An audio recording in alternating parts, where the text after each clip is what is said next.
In open landscapes, survival is usually dictated by speed. Those who hesitate are removed quickly. Those who turn their backs invite pursuit. The ground offers no shelter, the horizon no mercy. Here movement is expected. Flight is assumed. But some forms of life are shaped by a different rule. In this environment, danger does not always come as a sudden strike. It gathers. It waits. It tests for weakness, for panic, for separation. And when it finds none, the balance shifts. There are moments in nature when motion becomes a liability, when running fractures order, when standing still carries weight. This story unfolds in such a moment where survival is not decided by how fast something moves away, but by what happens when it does not. The African savanna is built on exposure. Vast stretches of grassland offer little cover, only distance and visibility. Trees are scattered. Shade is temporary. Water defines movement, drawing animals into predictable paths along river edges and seasonal channels. During the dry months, these routes tighten, forcing different species into closer proximity, compressing risk into smaller spaces. Heat governs the rhythm of life here. Midday slows everything down, draining energy and narrowing margins for error. At dawn and dusk, activity returns, and with it, danger. Predators rely on coordination and patience, using open terrain to their advantage. Success often depends on panic, on a sudden break in formation, on a single body moving out of sync with the rest. Most grazing animals survive by avoiding attention. They scatter quickly, trading unity for speed. Separation is common, and losses are expected. The ecosystem is shaped around this pattern. Movement triggers pursuit. Flight confirms vulnerability. But the savanna also imposes limits on hunters. Open ground leaves little room for surprise. Long pursuits are costly. Injuries are difficult to recover from. Every failed attempt drains energy that cannot easily be replaced. Along riverbanks, these pressures intensify. Mud slows movement. Water restricts escape routes, and visibility drops as tall grass thickens near the edges. Here, encounters last longer. Decisions carry more weight. This environment rewards those who understand timing, spacing, and pressure. It punishes hesitation, but it also exposes a flaw in the assumption that survival always belongs to the fastest. Among the grazers that move through this landscape, one species carries its weight differently. It does not rely on speed or agility. Its survival strategy is built around mass proximity and collective response. African buffalo move in tightly organized groups, sometimes numbering in the hundreds.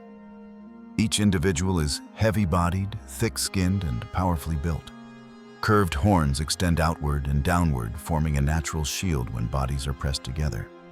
This is not accidental. Over generations, this structure has been shaped by constant pressure from predators that test for weakness and fragmentation. Within the herd, roles are loosely defined by position rather than rank. Calves remain in the center, surrounded by adults. Stronger individuals drift toward the outer edges, absorbing the first signs of threat. Movement is deliberate. Sudden bursts are rare. The herd advances as a single mass, responding to changes in terrain and risk with subtle shifts rather than abrupt turns. Buffalo are not passive grazers. Their senses remain engaged even while feeding.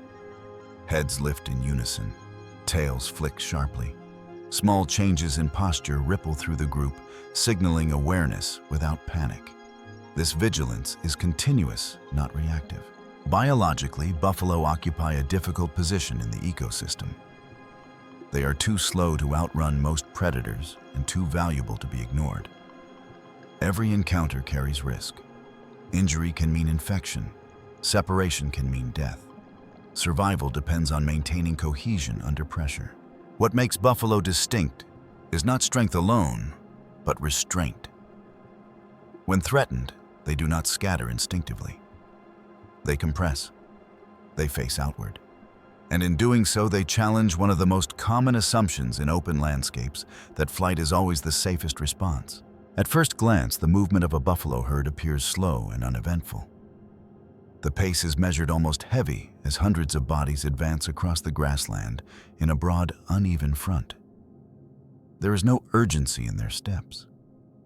Heads remain low for long periods, sweeping through the grass as they feed tearing vegetation with wide mouths designed for bulk rather than selectivity. This is a species built to process large quantities to convert constant intake into endurance. The herd rarely stops completely. Even during rest, individuals remain standing, shifting weight from one leg to another, maintaining awareness of the space around them. When some animals lie down, others remain upright, positioned at the edges. There is no clear signal, no command. Yet the arrangement persists. Calves are consistently kept toward the interior, shielded by a dense ring of adult bodies. Distance between individuals stays minimal, reducing the gaps that predators seek. Daily movement follows the availability of water. In the early hours, the herd advances toward known riverbanks or seasonal pools, tracing paths worn into the earth by generations before them. These routes are predictable but not careless. Approach is slow as visibility drops near taller grass or uneven ground. Heads rise more frequently. The herd tightens without breaking stride. Feeding dominates much of the day. Buffalo are not selective grazers. They clear space as they move, reshaping the grassland behind them. This constant grazing supports other species, altering the structure of the savanna in subtle ways. Yet while their impact on the environment is significant, their behavior remains cautious. The sound of tearing grass does not drown out vigilance. Ears rotate independently. Tails snap sharply at sudden disturbances, sending brief signals through the mass. Social interactions occur quietly. Occasional shoves settle disputes over space. Short bursts of contact establish position, then dissolve. There is no prolonged aggression. Energy is conserved. The herd functions less like a hierarchy and more like a living barrier, adjusting shape rather than enforcing rank. As the sun rises higher, activity slows. Heat presses down, flattening movement across the plains. The herd seeks shallow shade near scattered trees or slight changes in elevation where air circulates. Even here, spacing remains deliberate. Individuals never fully relax. Eyes remain open. Bodies stay angled outward. This routine creates an illusion of stability. For hours, nothing seems to change. The herd advances, feeds, rests, and advances again, carrying its internal order across the landscape. There are no sudden turns, no signs of stress. To an observer, it appears uneventful, almost monotonous. But this normalcy is fragile. It depends on consistency, predictable terrain, familiar paths, and enough distance from sustained pressure. The system works only as long as the herd remains intact and undisturbed. Any disruption, anything that forces separation or sudden acceleration, has the potential to fracture this balance. For now, the buffalo continue as they always have, moving as a single mass through open ground. Their calm is not ignorance. It is a strategy shaped by repetition. Each step reinforces cohesion. Each pause maintains order.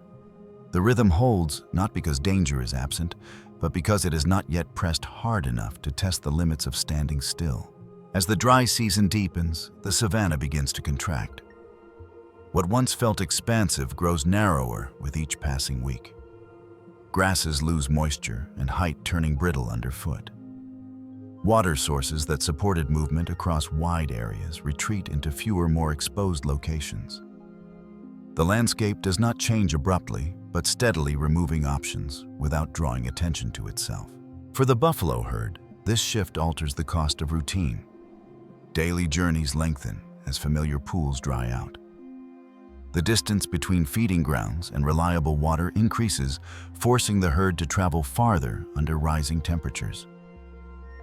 Energy once spent on grazing must now be reserved for movement. Rest becomes shorter. The margins that allowed flexibility begin to thin. River edges take on greater importance. These corridors offer water, but they also compress space. Tall grasses grow thicker near the banks, reducing visibility. Mud slows movement, pulling at hooves and forcing bodies closer together. Crossing points become limited, funneling large numbers of animals through the same narrow stretches of ground. What was once a gradual approach now requires careful timing. The herd responds by tightening formation. Gaps close more quickly. Individuals that drift too far outward are absorbed back into the mass. The pace slows further not from fatigue alone, but from calculation. Every step near water carries increased risk. The herd senses this, adjusting without hesitation or alarm. Heat compounds the pressure. Midday temperatures rise sharply, draining stamina and dulling reaction times. Grazing is pushed into shorter windows during cooler hours, increasing competition for limited space and resources. The buffalo do not scatter to compensate. They remain together, accepting crowding over exposure. Other species respond differently. Smaller grazers begin to spread out, taking chances in open areas to avoid competition. Their movements draw attention. Dust trails rise in the distance. The savanna becomes more active at the edges, signaling shifts in behavior that predators quickly recognize. For hunters, the changing environment offers opportunity. Concentrated water sources simplify tracking. Repeated paths reveal patterns. Fatigue accumulates in prey, forced to move farther each day. Yet these same conditions also increase risk. Failed pursuits in the heat are costly. Injuries linger longer. Every decision carries a heavier price. The buffalo herd exists within this tightening system, neither escaping it nor yielding to it. Their size, once a buffer, now becomes a constraint in narrow spaces. Their reliance on cohesion demands discipline under stress. Still, they do not abandon their strategy. The response to pressure is not dispersion, but reinforcement. As days pass, the rhythm established earlier becomes harder to maintain. Small delays accumulate. Rest periods shorten further. The herd reaches water, later leaves earlier. There is less time to recover before the next movement begins. These are subtle changes, but they signal a shift from stability to strain. The environment does not announce this transition. There is no clear moment when balance is lost. Instead, pressure builds quietly, reducing tolerance for error. The savanna tightens its grip, testing not speed or agility, but endurance and restraint. The buffalo continue forward, carrying their formation through narrowing corridors. The ground offers fewer alternatives. Water dictates movement more aggressively, and with each constrained journey, the cost of standing still and the cost of breaking formation both rise. The first indications of danger do not arrive suddenly. There is no charge, no immediate disruption to the herd's movement. Instead, awareness sharpens. Heads lift more often. The rhythm of grazing breaks in short intervals, replaced by pauses that ripple outward from the edges of the group. Something in the environment has shifted, though nothing is yet visible. Predators rarely announce themselves in open terrain. They observe from distance, testing reactions, rather than committing to action. Along the riverbanks, tall grass and uneven ground provide enough cover for prolonged surveillance. Shapes blend into shadow. Movement is measured deliberate, easily mistaken for the wind-stirring vegetation. The buffalo register these changes without alarm. Their response is subtle. Individuals at the perimeter begin to angle outward, widening the visual field without increasing distance between bodies. The herd does not speed up. If anything, it slows further. This reduction in pace is not hesitation, but control. Sudden movement invites pursuit. Stillness denies it. At water's edge, the tension becomes more pronounced. Crossing points are limited, forcing the herd to funnel through familiar routes. As the leading animals step into the mud, the formation compresses tightly behind them. Calves are pressed deeper into the center. Adults at the front and sides stop feeding altogether, their attention fixed on the surrounding grass. It is here that the first direct signs appear. A flicker of motion, at the edge of vision. A brief alignment of shapes that break and reform behind cover. The presence is unmistakable now. The herd has been marked. Predators test boundaries carefully. They circle at a distance, probing for weak points created by fatigue or uneven terrain. A stumble, a delayed response, any sign that the herd might fracture under pressure. But the buffalo do not provide these opportunities. When individuals shift, the movement is absorbed immediately. When one animal pauses, another closes the gap. There are moments when confrontation seems imminent. A sudden advance from the grass triggers a collective reaction. The herd tightens instantly, bodies pressing closer together. Heads turn outward in unison. Horns align forward, creating a continuous barrier of curved bone and muscle. The display is silent, but unambiguous. The predators retreat, not because the opportunity has vanished, but because it has not yet appeared. A full engagement carries risk. Injury to a hunter in this environment can be fatal. The cost of misjudgment is high. These encounters repeat over successive days. Each time, the pattern holds. Approach, assessment, withdrawal. The buffalo remain composed, their behavior unchanged despite mounting pressure. There is no panic, no attempt to flee. The herd advances, drinks, and withdraws from the river as a single unit. Yet the strain accumulates. Vigilance demands energy. Every delayed crossing shortens feeding time. Fatigue deepens, even if it does not show immediately. The predators sense this, adjusting their timing, waiting for a moment when restraint might fail. For now, survival continues without visible loss. The balance holds, but it is no longer comfortable. Danger has entered the daily rhythm, no longer distant or theoretical. It is present, persistent, and patient. The buffalo do not run. They do not scatter. They continue to face outward, carrying their formation forward, aware that the next test will come closer and demand more than quiet defiance. Pressure intensifies, not through a single decisive moment, but through repetition. The predators return again and again, adjusting distance and angle, testing responses with increasing confidence. What began as distant observation becomes structured harassment. Each approach is deliberate, designed less to kill than to destabilize. The herd responds by tightening further. Movement slows to a near crawl in exposed areas. Feeding is interrupted more frequently, replaced by long stretches of stillness. Bodies align shoulder to shoulder, reducing the outline of individuals into a single, uneven mass. The buffalo do not chase away the threat. They absorb it. Repeated advances focus on the same weaknesses: muddy crossings, narrow corridors, slight elevation changes that force uneven footing. Predators attempt to draw individuals outward, creating the illusion of an opening. A sudden movement to one side, a feint toward the rear. Each time the herd shifts as one ceiling gaps before they can widen. Fatigue becomes a constant companion. Days shorten as energy reserves are consumed by vigilance rather than feeding.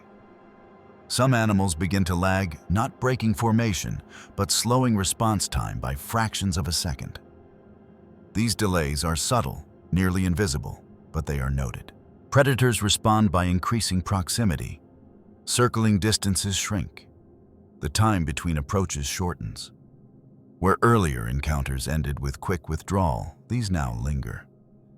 Shapes remain visible longer at the edge of the herd's awareness. The message is clear: pressure will not ease. There are moments when confrontation edges closer to inevitability. A sudden rush triggers an immediate counter-reaction. The herd halts completely. Dust settles as bodies lock into position. Horns lower, heads tilt forward. The buffalo do not charge blindly. They wait, forcing the predators to confront the cost of continued advance. Each standoff drains both sides. For the hunters, prolonged exposure increases risk. One wrong step, one misjudged distance, and injury follows. For the buffalo, every halt consumes time and energy that cannot be recovered. The environment offers no relief. Heat persists. Water remains limited. Space stays compressed. As days pass, injuries accumulate quietly. Scrapes from uneven ground. Strained muscles from sudden stops.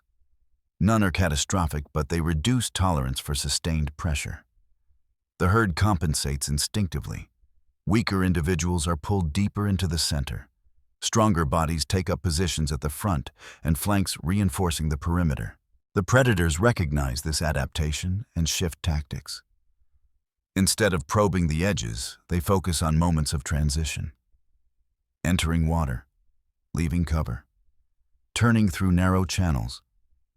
These transitions disrupt cohesion briefly, even if the disruption is controlled. One such moment stretches longer than the others. The herd pauses at a crossing, unwilling to commit immediately. The predators close in slightly, not attacking, but refusing to retreat. Time slows, heat presses down, movement stalls. The cost of standing still begins to rival the cost of moving forward. This is the purpose of escalation, not immediate capture, but exhaustion. A gradual erosion of discipline. The predators are patient. They understand that restraint has limits, even in a herd built around cohesion. Yet the buffalo do not yield easily. Each time pressure peaks, the formation holds. Individuals endure discomfort without breaking. The herd's response remains consistent: compress face outward, deny separation. The strategy is not elegant, but it is effective. Still, the balance is shifting. The environment offers fewer opportunities to reset. Water sources grow more crowded. Paths grow narrower. The herd is being guided, not chased toward a situation where choice will be reduced to necessity. Repeated threats transform routine into strain.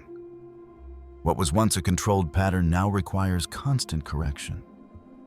There is no longer a sense of calm, only containment. Survival continues, but the margin for error has thinned to its narrowest point. The next encounter will not allow for prolonged standoff. Pressure has reached a level where movement, or lack of it, will force a decisive response. The herd approaches a threshold beyond which holding position will carry consequences as severe as retreat. The landscape closes in. Options disappear. The escalation has done its work. The final constraint arrives without drama. It is not marked by a sudden attack or a visible surge of movement, but by the disappearance of alternatives. The herd reaches a stretch of riverbank where the ground narrows sharply, hemmed in by tall grass on one side and deep, slow-moving water on the other. The crossing ahead is familiar, used many times before, but conditions have changed. Mud has thickened. Water levels have dropped unevenly, exposing slick banks that offer little traction. The herd slows, then stops. This pause is different from the others. It does not carry the controlled calm of earlier halts. Time stretches as bodies remain pressed together, weight shifting subtly, breath visible in the heat. The delay is not indecision. It is assessment. Every option carries risk now. To move forward is to enter a confined space where footing is uncertain. To turn back is to retreat into pressure that has already proven persistent. Predators are present closer than before. They do not rush. They do not circle widely. They hold position, understanding that the environment has done most of the work for them. Distance has collapsed. The space between observation and engagement has narrowed to a few measured lengths. The herd responds by compressing further. Adults at the perimeter step inward, reinforcing the center.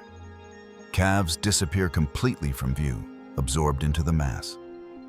Heads lower slightly, horns angled forward not as a threat, but as preparation. The formation tightens until individual outlines blur. This is the threshold. Beyond this point, cohesion alone will not be enough. Any movement will force contact with the terrain, the water, or the surrounding pressure. Standing still carries its own cost. Muscles fatigue under sustained tension. Heat drains focus. The longer the pause extends, the more difficult it becomes to restart movement without disorder. A subtle shift ripples through the herd. The leading animals edge forward, testing the ground. Hooves sink, then find purchase. The movement is slow, deliberate, controlled. There is no sudden rush. The herd does not scatter into the crossing. It advances as a single front, accepting the constraint rather than resisting it. This decision commits them. Once the first bodies enter the mud, there is no room to retreat without breaking formation. The predators react immediately, closing distance, aligning with the movement. The air tightens with tension, dust settling as the herd advances inch by inch. The crossing magnifies every weakness. Slippery footing forces uneven steps. Water slows the outer edges of the formation. The mass shifts constantly to compensate absorbing stumbles before they widen into gaps. Each adjustment demands coordination under pressure. The predators test the moment, feinting toward the flanks, probing for separation. But the herd does not break. When pressure increases on one side, bodies lean inward from the opposite edge, restoring balance. The movement is heavy, inefficient, but unified. The point of no return has been crossed. There will be no prolonged standoff now, no gradual withdrawal. The situation demands resolution. The herd continues forward, not accelerating, not dispersing, but committing fully to the choice it has avoided until now. This is the cost of restraint. When flight is refused, confrontation becomes inevitable, not as an act of aggression, but as a consequence of limited space and accumulated pressure. As the herd presses through the crossing, the distance between survival and collapse narrows to moments. The environment has removed every buffer. What follows will not be decided by speed or surprise, but by whether cohesion can hold when the margin for correction disappears entirely. The next phase will determine which force yields first. The confrontation does not erupt, it settles. As the herd advances through the crossing, momentum slows to the pace of resistance. Mud pulls at hooves, water presses against legs, and the mass of bodies redistributes with each step. The formation tightens to its densest point, leaving no space for acceleration. What remains is pressure applied steadily, without sudden release. The predators close in along the flanks, their movements coordinated and restrained. They do not commit to a charge. Instead, they advance in short bursts, stopping just beyond the reach of horns. Each approach is measured, intended to provoke a reaction that never comes. The herd does not surge forward. It does not recoil. It holds. At the perimeter, adults brace, lowering their heads further. Horns overlap, forming a continuous barrier. Muscle tenses beneath thick hides. The animals closest to the threat do not break eye contact. They shift weight forward, anchoring themselves into the ground. The response is not aggression, but refusal. A feint tests the line. One predator steps closer than before, angling toward a slight dip in the formation where footing is uneven. Instantly, the mass adjusts. Bodies press inward. The gap disappears. The line does not advance, but it does not yield. The predator withdraws, reassessing. Time stretches. Heat presses down. The crossing becomes a holding ground where neither side gains immediate advantage. For the predators, this stasis carries risk. Prolonged proximity increases the chance of miscalculation. One slip, one overextension, and injury follows. In open terrain, such an injury could be fatal. The herd senses this balance. Without signaling, pressure increases subtly. The formation leans forward as one. Hooves dig deeper. The mass advances a fraction, not enough to trigger pursuit, but enough to alter the equation. This movement is slow, deliberate, and relentless. A second feint meets the same response. The predators adjust again, spreading slightly wider, attempting to draw attention outward. The herd counters by compressing further, sacrificing space to preserve unity. Calves remain invisible, protected at the core. No individual attempts to flee. No sudden motion breaks the pattern. The turning point comes quietly. One predator pushed closer by the narrowing space misjudges distance. A forward shift from the herd reduces the margin abruptly. Horns swing not in a charge, but but in a defensive arc. Contact is brief and controlled. The message is clear. The predators retreat several steps, regrouping. The cost has been demonstrated. This is not a target that will scatter under pressure. Continued engagement offers diminishing returns. Energy has already been spent. The heat has already taken its toll. As the predators pull back, the herd does not pursue. There is no chase, no attempt to capitalize on the withdrawal. The formation holds, advancing only enough to complete the crossing. Bodies emerge from the water one by one, regaining firmer ground without breaking cohesion. Once clear of the narrowest point, the pressure eases. The predators remain at a distance, observing but no longer pressing. The decision has been made not through force, but through endurance. The herd reforms gradually as space opens. The line widens. Individuals reposition, restoring the familiar pattern of calves at the center and adults at the edges. Breathing steadies. Movement resumes at the same measured pace that defined earlier days. There are no signs of celebration. No change in behavior marks the outcome as exceptional. The herd continues forward, heavier with fatigue, but intact. Minor injuries will heal or be absorbed into the cost of survival. Loss has been avoided not through speed or aggression, but through restraint maintained under sustained pressure. For the predators, the encounter ends without reward. They withdraw to conserve energy, carrying the calculation forward to future attempts. This was not a failure of skill, but a recognition of limits. The environment that created opportunity also imposed constraint. The crossing fades behind the herd as they move back into open ground. The danger does not disappear. It simply recedes, folded back into the background tension that defines life here. The system resets, altered, but continuous. In this moment, survival belongs to the group that refused to fracture. The outcome is not dramatic, but it is decisive. Standing ground has carried a cost, but it has preserved cohesion when a flight would have dismantled it. The resolution does not rewrite the rules of the savanna. It reveals them. Speed is not always decisive. Panic is not always rewarded. In certain conditions, survival favors mass discipline and the willingness to endure pressure without surrendering order. The herd advances, leaving behind only disturbed mud and compressed grass, temporary marks that will fade quickly. The landscape absorbs the encounter without acknowledgement. Life continues, governed by the same quiet calculations that brought both sides to the crossing and guided them away from it. The decision to stand has passed its test.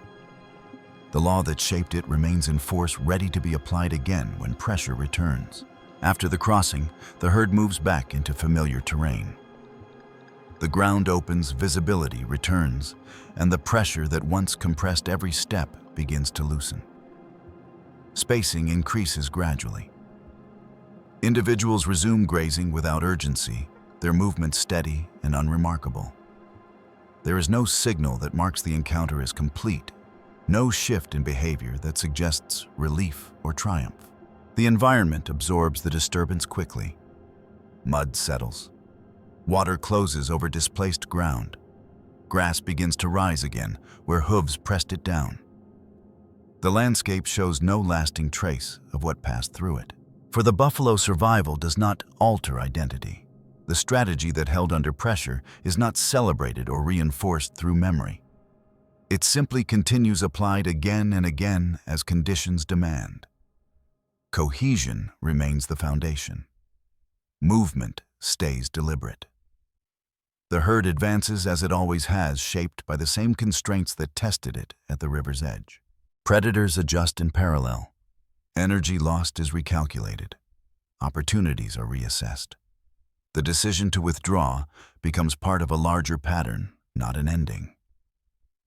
Future encounters will follow, shaped by different terrain, different timing, different limits. In this system, outcomes do not carry meaning beyond their consequences. Survival is temporary. Pressure returns. Balance shifts and resets without ceremony.